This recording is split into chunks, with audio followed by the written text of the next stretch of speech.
Pai do Senhor, meus irmãos, tudo bom?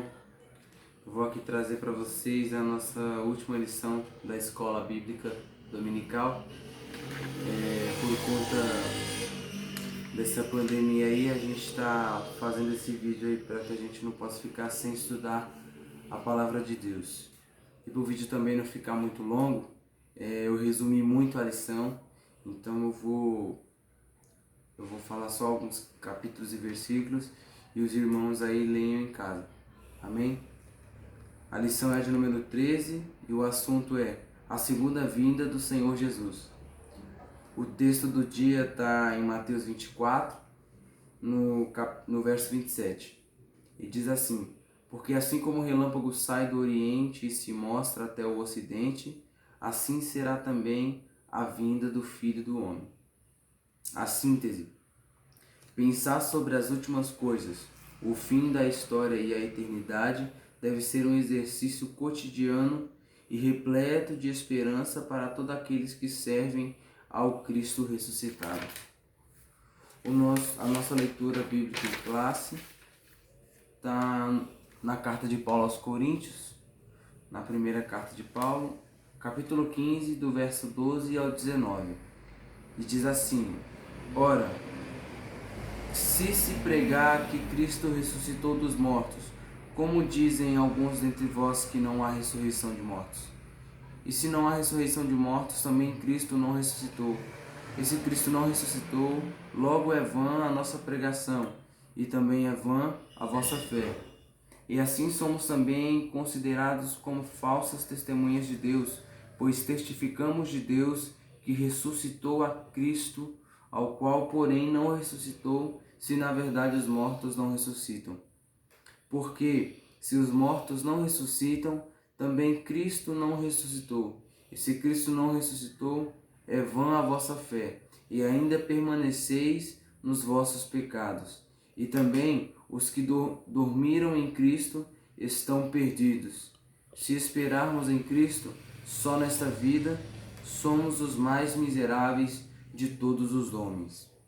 A introdução diz assim: a igreja não pode ser reduzida a um balcão de negócios espirituais ou a um call center religioso, onde as pessoas só comparecem em virtude de questões de seus interesses privados. A igreja é um lugar de cura e de propagação de história do amor de Deus. A promessa do céu não é um exagero, e sim a realização completa da vontade do Criador. O primeiro tópico diz assim: a ressurreição e a ascensão de Jesus. O primeiro subtópico tem o título A Vitória Mais Importante. E o autor da lição aqui ele vai trazer uma definição aqui da vitória maior, da vitória mais importante na vida do crente. E ele vai trazer que a ressurreição de Jesus Cristo é aquilo que vai dar base a toda a nossa vida cristã. É aquilo que vai dar base para a nossa fé. A ressurreição de Jesus Cristo. Se nós não tivermos a compreensão de que Jesus ele ressuscitou dos mortos, toda a nossa doutrina, toda a nossa tradição, todos os nossos costumes, eles perdem o sentido. Ou seja, se Jesus ele morreu e não ressuscitou, logo nós não cremos, nós não temos fé. Porque como nós vamos crer numa coisa que não aconteceu? Então, a ressurreição de Jesus nos traz a base para a nossa fé. E também, se Jesus não tivesse ressuscitado, eventos correlacionados à ressurreição de Jesus também perderiam o seu valor, perderiam os seus costumes, perderiam o seu sentido também. Mas tem dois tópicos principais aí que diferem a ressurreição de Jesus com outros estudos externos correlacionados à ressurreição. E o primeiro é de que Jesus ele não foi uma vítima de conspiração, nem do homem, nem do cosmos, né? Nem uma conspiração cósmica. Jesus ele tinha pleno conhecimento do plano de salvação, do plano da ressurreição. Inclusive, João nos dá base lá no seu capítulo 10, no verso de 37, de que ele sabia o que ele estava fazendo. Então não foi uma coisa que pegaram Jesus de surpresa.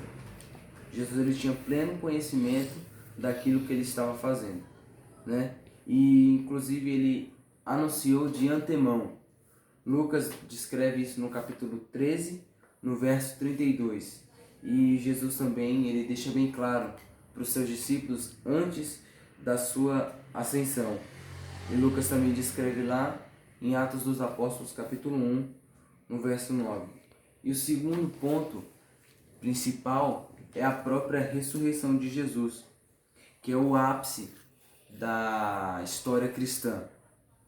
Não existe nenhum evento que aconteceu antes e nenhum evento que aconteceu depois que vai se destacar mais, que vai ter tanta relevância quanto a ressurreição de Jesus, né? Paulo ele deixa claro em Colossenses, capítulo 2, o verso 13, os irmãos leiam aí em casa. Jesus, quando ele ressuscita, que ele morre, ele está declarando na cruz a sua vitória sobre o inferno, sobre as trevas, né? Sobre o império das trevas. E a pedra que foi removida do seu túmulo, revelando ali que Jesus ele foi ressuscitado, ele ressuscitou, declara ali a vitória da igreja, a vitória eterna da igreja na ressurreição de Jesus Cristo. Ou seja, a ressurreição é uma marca aí crucial, né, que marca toda a história cristã. Como o título diz, é a vitória mais importante aí na vida cristã. Amém? E Mateus também ele deixa base para isso no capítulo 28, no verso 2.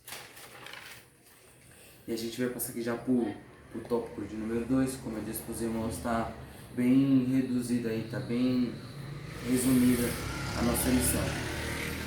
E o subtópico de número 2 tem o título A Ressurreição como Pilar da Fé. Como eu tinha dito para os irmãos, a ressurreição ela é aquilo que firma a nossa fé, que dá base para a nossa fé. Ou seja, se ela não estivesse ali, não teríamos justificativa para termos fé. Porque a nossa pregação é que Jesus ressuscitou dos mortos, né? Que vive à destra de Deus. Então, se ela não tivesse ocorrido, tudo aquilo que nós pregamos se tornaria mentira e a nossa fé seria vã e seríamos falsas testemunhas de Deus, se a ressurreição não tivesse acontecido. Por isso que ela é uma base aí principal para sustento da nossa fé, um pilar principal, como a lição aqui ela nos direciona. Subtópico de número 3, de volta para casa. Na ascensão de Jesus, esse tópico ele está falando extremamente da ascensão de Jesus. Os discípulos, quando Jesus está sendo assunto ao céu, os discípulos ficam ali cravados, fitos, com seus olhos nos céus. O salmista também, ele descreve quem é esse, o Rei da Glória, né, no Salmo de número 24. Isso também reflete, faz com que a gente leve o nosso pensamento lá em Atos dos Apóstolos, quando os discípulos eles estão de olho vendo Jesus sendo assunto ao céu, né? Apocalipse também, capítulo 5, quando soa aquela voz no céu, quem é digno de desatar os selos? E aparece Jesus em forma de cordeiro. Quando Jesus ele está sendo assunto ao céu. né? E os discípulos, eles olhando ali fitos aos céus, veem os anjos e dizem para eles: por que vocês estão atemorizados, tão tristes? Que esse Jesus que vocês viram subir, da mesma forma vocês verão ele descer. Então, Jesus, quando ele morre, que ele ressuscita, e como eu descrevi aqui, que ele é assunto ao céu, ele deixa essa promessa pra gente, de que ele está indo pro Pai, mas ele voltará um dia, com certeza, para buscar a igreja. Amém? E a gente vai partir aqui pro o tópico de número 2, que ele está relacionando aqui o assunto, o arrebatamento da igreja. E o primeiro subtópico, esse tópico é composto por 2 subtópicos, e o primeiro diz assim: os argumentos presentes nos evangelhos em favor do arrebatamento. Nós somos pentecostais, irmãos. Então a Assembleia de Deus, ela tem uma visão bíblica a respeito do arrebatamento. O arrebatamento, nós sabemos que vai ser global.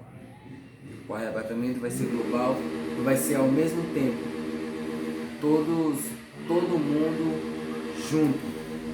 Vai ser uma coisa de uma vez só. Jesus não vai vir pegando um por um.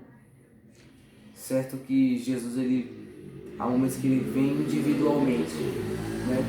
Que é quando a pessoa está ali, naquele momento, morre e Jesus leva ela. Mas no arrebatamento da igreja vai ser um momento único em todo mundo. Vai ser uma visão global. E como eu tinha dito, nós somos pentecostais e cremos que o arrebatamento será antes da grande tribulação. Ou seja, nós somos pré-tribulacionistas. Cremos que a igreja será arrebatada antes aí da grande tribulação. Essa é a visão que a Bíblia nos passa, né? E cremos também que sinais antecederão a vinda de Cristo. A Bíblia, ela nos dá vários sinais contados aí pelos evangelistas. Mateus, ele descreve no seu capítulo 24, no verso 44, e no seu capítulo 25, no verso 13, a partir do verso 13. Marcos também no seu capítulo 13, a partir do verso 32. E nós temos o pleno conhecimento que na hora do arrebatamento, quando Jesus ele vier buscar a sua igreja, somente os santos, os salvos, vão ter essa noção, vão conseguir ouvir Jesus chamando a igreja, chamando os santos. Somente os santos serão arrebatados. Essa é uma visão que a gente consegue tirar aí, rápida, resumida, dos evangelhos. O subtópico de número 2 vai tratar a visão de Paulo, né, descrita aí, do arrebatamento, descrita nas cartas paulinas. Paulo, ele escreve suas cartas a respeito do arrebatamento com alguma riqueza de detalhes, né? 1 Tessalonicense, no capítulo 4, a partir do verso de número 13, Paulo ele começa a dizer que ao soar da trombeta, nós, né, que primeiro os mortos ressuscitarão e nós seremos arrebatados. E nesse momento que seremos arrebatados, teremos o nosso corpo transformado, né, para encontrarmos com o Senhor nos ares. Paulo ele descreve isso. E isso é algo real, irmãos. E será manifesto para a igreja. Quando a gente diz em arrebatamento, muitas outras denominações têm uma visão diferente. Mas essa é a visão bíblica que Paulo ele traz para a gente aí. Tem gente que crê que o arrebatamento vai acontecer de diversas maneiras, no meio da tribulação, depois da grande tribulação, mas a gente tem base bíblica para dizer que nós, somos pentecostais, cremos que o arrebatamento acontecerá antes da grande tribulação e que o arrebatamento é algo real, não é um assunto que é tratado muito hoje em dia, mas ainda é uma verdade que a gente tem que encarar, é uma verdade que a gente ainda tem que proclamar, porque como a Bíblia ela nos dá base, o arrebatamento ela é contado nos evangelhos, em todo o Novo Testamento, né? Então a gente precisamos crer piamente que Jesus ele deixou a promessa de que ele iria subir ao Pai, mas um dia ele voltaria com certeza para buscar a igreja do Senhor. 1 Coríntios capítulo 15, verso 51, Paulo também deixa claro lá que acontecerá de modo repentino, vai ser um abrir e fechar de olhos. 1 Tessalonicenses 4, verso 17, nos encontramos com o Senhor junto com aqueles que descansam no Senhor. Então, como uma igreja una, né, nos encontraremos com o Senhor Jesus. Mais um texto aí que nos dá base para o arrebatamento da igreja. Esses textos, como eu disse, eles testificam que Jesus ele veio, né? E testificam que Jesus virá novamente e que foi uma promessa que ele prometeu e que piamente ele vai cumprir, porque a Bíblia também ela nos diz que Deus ele não é homem para que minta e nem filho do homem para que se arrependa. Então ainda um assunto que nós temos que crer piamente. Crer porque é uma promessa que Jesus ele nos fez e ele vai cumprir sem sombra de dúvida. Ele subiu ao céu e vai voltar para buscar o seu povo, vai voltar para buscar a sua igreja lavada e remida no seu sangue. E o tópico, o subtópico, né, tópico de número 3, que vai falar sobre a vida eterna com Cristo. E o primeiro subtópico diz assim: salvos pelo amor a Deus e não pelo medo do inferno. Eu estava vendo aqui um vídeo de um professor também dando a aula desse mesmo assunto e ele aborda um assunto muito importante, que diz assim, que nós não fomos salvos por medo do inferno, mas nós fomos salvos pelo amor que nós temos em Cristo Jesus. Quando nós aceitamos Jesus como Salvador, nós o amamos não só porque ele vai nos livrar da condenação eterna, não só porque ele vai nos livrar do inferno, mas sim porque nós o amamos e queremos ter verdadeiramente um relacionamento íntimo com Cristo. E não só pelo fato dele ter nos resgatado aí da condenação eterna. E ela é dada pelo amor que nós temos e pela fé que temos no Senhor Jesus. Como eu tinha dito, nós cremos que ele ressuscitou e a nossa salvação será com base na fé, mas porque nós temos o amor por Cristo, não só pelo gesto que ele fez por nós na cruz, não só pelo o livramento que ele nos deu do inferno, mas sim porque o amamos, mas sim porque a igreja ama Cristo. Por isso que esse é um dos reais motivos pelo qual seremos salvos, pelo amor a Cristo, pelo amor do seu sacrifício, pelo amor a Deus. E o verdadeiro cristão, ele tem como atitude a adoração a Deus, prestar adoração a Deus, o verdadeiro louvor a Deus. né? E quando nós aceitamos Jesus, o desejo que causa em nós reflete em adoração, reflete em louvor a Deus. E não só o medo aí de ser condenado, né? Mas sim pelo verdadeiro amor que nós temos em Cristo, né? Porque amamos Jesus. E essa é a verdadeira mensagem cristocêntrica aí na vida do cristão.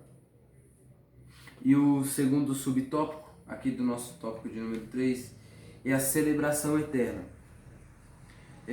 Nessa lição aqui eu dei uma lida todinha nela aqui. Ela não nos traz assim, um conteúdo assim, muito específico, né? Aí eu peguei umas referências de um professor. E assim, nós não seremos salvos para desaparecermos no além, na eternidade, sem identidade, sem memória, mas muito pelo contrário. Quando nós somos salvos, nós temos consciência no céu,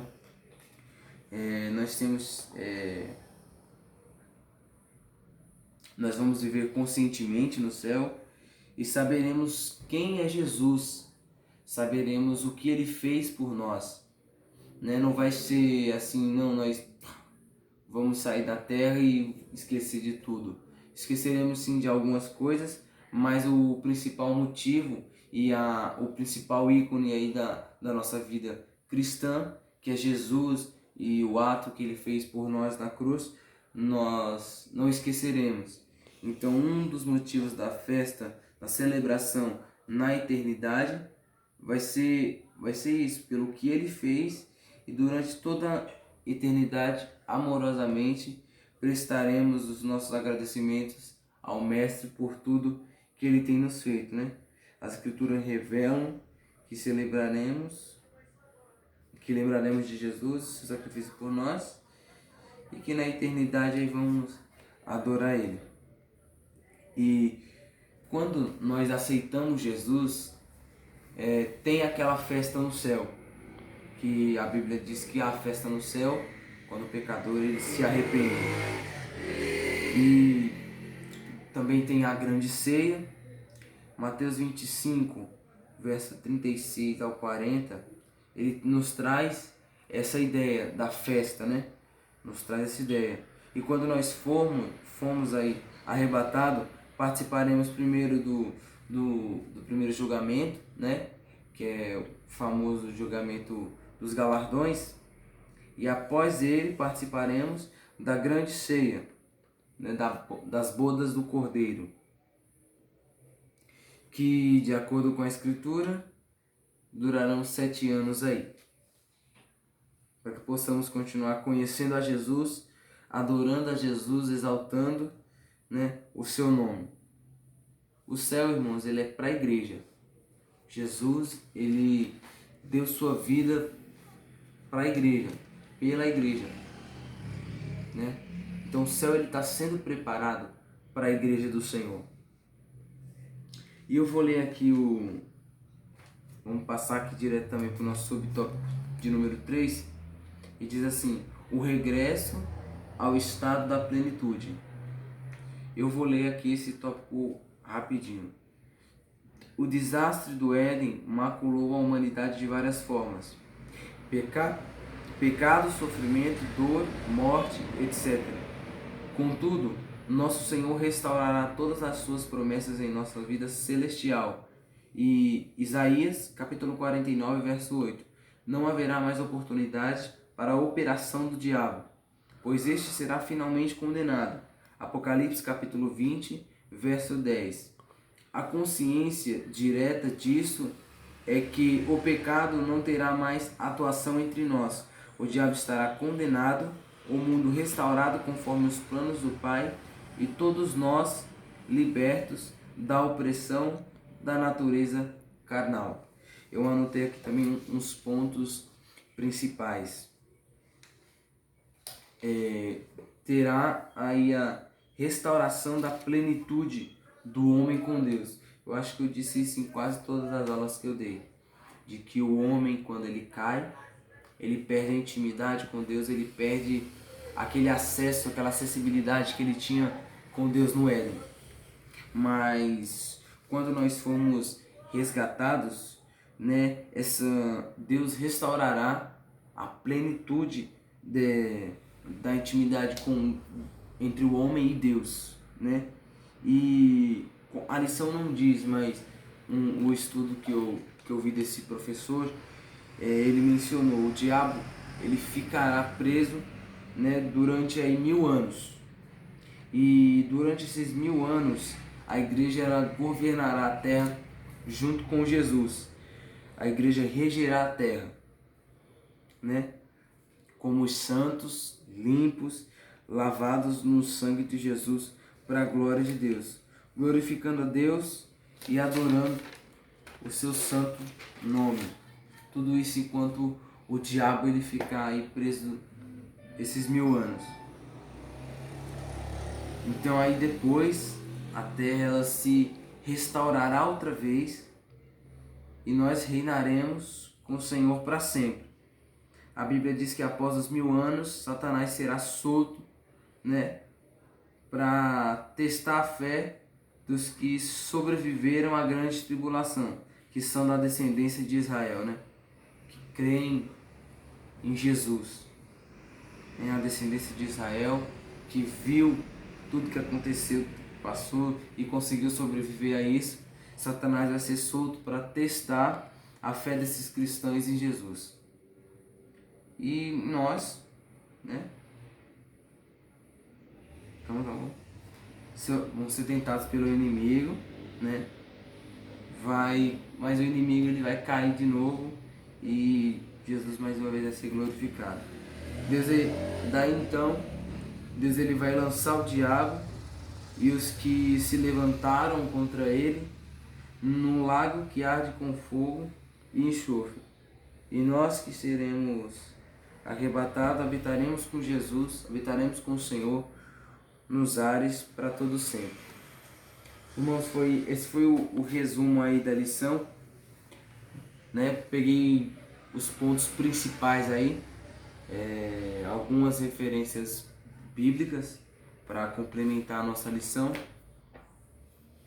mas o ponto principal é a ressurreição de Jesus Cristo, né, que é a base aí da nossa pregação, que é a base da nossa fé, o arrebatamento da igreja, que é um fato, né, que pelos sinais que vêm acontecendo a gente sabe que Jesus ele já está próximo e que o arrebatamento é uma verdade, é uma plena verdade. A Bíblia ela nos dá base para isso e que nós viveremos regozijando na presença de Deus pelo triunfo, né, pelo qual nós temos através da morte e ressurreição do nosso Senhor Jesus Cristo.